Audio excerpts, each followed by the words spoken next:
Bismillahirrahmanirrahim. Assalamualaikum warahmatullahi wabarakatuh. Saya Anita Jufri, kelas 03 PKK Prodi Tata Rias, NIM 1928042034. Di sini saya akan membahas tentang komponen-komponen perencanaan pembelajaran. Di dalam komponen-komponen perencanaan pembelajaran ini meliputi yang pertama, tujuan pembelajaran. Tujuan pembelajaran merupakan komponen yang pertama dalam perencanaan pembelajaran. Tujuan mengawali komponen yang lainnya. Mengapa tujuan perlu ditetapkan terlebih dahulu? Apakah suatu kegiatan bisa tercapai apabila tidak jelas kemana arahnya? Dalam merencanakan pembelajaran, tujuan harus jelas. Karena dengan tujuan yang jelas, guru dapat memproyeksikan hasil belajar yang harus dicapai anak setelah ia belajar. Menurut Robert Mager, jika kita tidak memiliki gagasan yang jelas tentang tujuan apa yang harus dicapai oleh anak, maka kita tidak akan dapat membuat perencanaan yang baik untuknya. Di mana komponen-komponen perencanaan pembelajaran ini meliputi 3, yaitu yang pertama tujuan pembelajaran, yang kedua isi atau materi pembelajaran, nah yang ketiga kegiatan pembelajaran atau kegiatan belajar mengajar. Yang pertama tujuan pembelajaran. Tujuan pembelajaran merupakan komponen yang pertama dalam perencanaan pembelajaran. Tujuan mengawali komponen yang lainnya. Mengapa tujuan perlu ditetapkan terlebih dahulu? Apakah suatu kegiatan bisa tercapai apabila tidak jelas kemana arahnya? Dalam merencanakan pembelajaran, tujuan harus jelas. Karena dengan tujuan yang jelas, guru dapat memproyeksikan hasil belajar yang harus dicapai anak setelah ia belajar. Menurut Robert Mager, jika kita tidak memiliki gagasan yang jelas tentang tujuan apa yang harus dicapai oleh anak, maka kita tidak akan dapat membuat perencanaan yang baik untuknya. Baik, selanjutnya yang kedua, isi atau materi pembelajaran. Materi pelajaran pada intinya merupakan pesan yang harus disampaikan kepada siswa, atau dengan kata lain disebut sebagai bahan belajar. Bahan yang akan diajarkan harus sesuai dengan tujuan yang akan dicapai. Selanjutnya yang ketiga yaitu kegiatan pembelajaran atau kegiatan belajar mengajar. Dalam merancang kegiatan pembelajaran, guru harus mengidentifikasi apa yang akan dipelajari oleh setiap anak dan bagaimana mempelajarinya.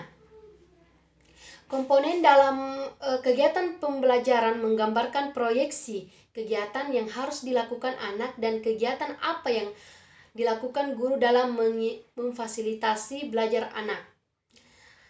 Kegiatan belajar yang dirancang oleh guru harus relevan dengan tujuan atau kemampuan yang harus dicapai anak setelah menyelesaikan kegiatan pembelajaran.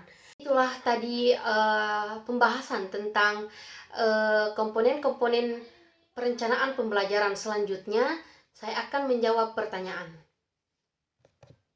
Baik, saya akan menjawab pertanyaan. Pertanyaan yang pertama yaitu kemampuan apa yang harus dimiliki oleh peserta didik. Nah, kemampuan yang harus dimiliki oleh peserta didik yaitu kemampuan awal.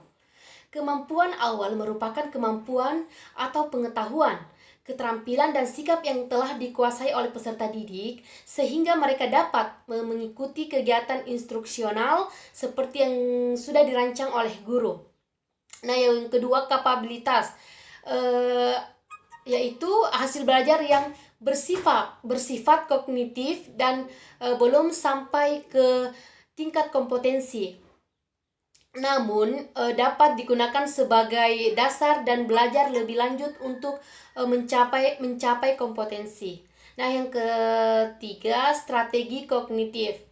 Keterampilan merupakan keterampilan yang terorganisasi secara internal. Kemampuan strategi menyangkut bagaimana cara mengingat dan cara belajar berpikir tanpa terikat pada materi apa yang dipelajari dan dipikirkan. Nah, yang keempat, keterampilan intelektual. Hasil belajar yang meliputi cara melakukan atau pengetahuan yang bersifat prosedural. Nah, yang kelima, informasi verbal, yaitu kemampuan menjelaskan secara verbal tentang sesuatu yang dipelajari baik terbentuk fakta, prinsip, maupun penggunaan aturan. Pertanyaan yang kedua yaitu prosedur dan sumber mana yang harus digunakan untuk mencapai kemampuan tersebut. Nah, dalam belajar, siswa tidak hanya berinteraksi dengan guru sebagai salah satu sumber belajar, tetapi mungkin berinteraksi dengan keseluruhan sumber belajar yang dipakai untuk mencapai tujuan pembelajaran yang diinginkan. Oleh karena itu, pembelajaran memusatkan perhatian pada bagaimana membelajarkan siswa dan bukan pada apa yang dipelajari siswa. Adapun perhatian terhadap apa yang dipelajari siswa merupakan bidang kajian dari kurikulum, yakni mengenai apa isi pembelajaran yang harus dipelajari siswa agar dapat tercapainya tujuan. Pembelajaran lebih menekankan pada bagaimana cara agar tercapai tujuan tersebut. Dalam kaitan ini, hal-hal yang tidak bisa dilupakan untuk mencapai tujuan adalah bagaimana cara menata interaksi antara sumber-sumber belajar yang ada agar dapat berfungsi secara optimal. Pertanyaan nomor 3 yaitu bagaimana caranya mengetahui kemampuan itu mulai terbentuk. Jadi cara mengetahui bahwa kemampuan itu mulai terbentuk karena adanya rumusan perilaku siswa atau pengetahuan, sikap maupun keterampilan yang harus terjadi pada setiap selesainya proses pembelajaran. Jadi oleh karena itu, rumusan pembelajaran harus mencerminkan perubahan yang spesifik, mudah dikontrol dan terukur dalam setiap jenis perubahan yang telah dimiliki oleh siswa dari hasil belajar yang telah dilakukannya.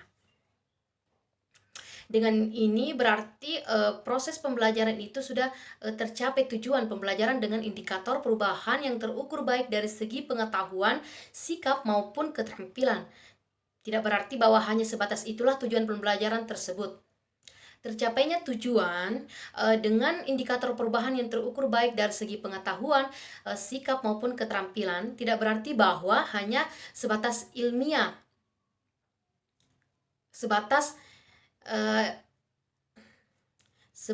itulah tujuan pembelajaran tersebut. Baik, itulah hasil pembahasan dari saya. Lebih dan kurangnya mohon dimaafkan. Wassalamualaikum warahmatullahi wabarakatuh.